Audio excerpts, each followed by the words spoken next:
Welcome. In front of me is an EMPORIA Smart 0.4 and today I'll show you how you can put this phone into recovery mode.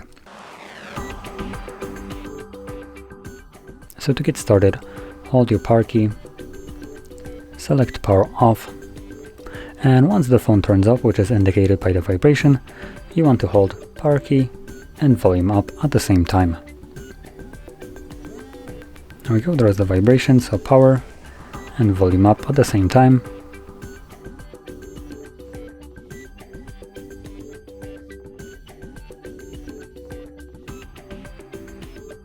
Once you see the boot mode, using only volume up, you want to select recovery mode, which is the first option at the top, and then press the volume down to confirm it.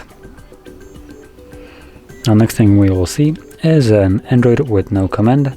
So to get past that, you will hold power key, and while holding it, you will press volume up.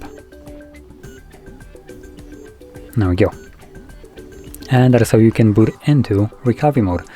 Now in here, you can use both of the volume keys to navigate up and down, and power key will be used to confirm whatever is selected.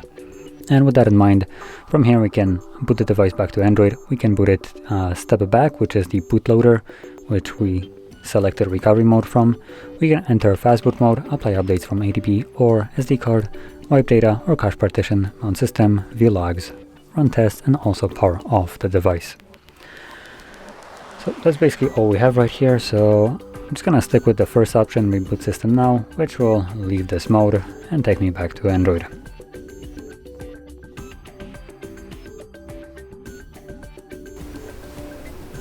And as you can see, we are now back in Android.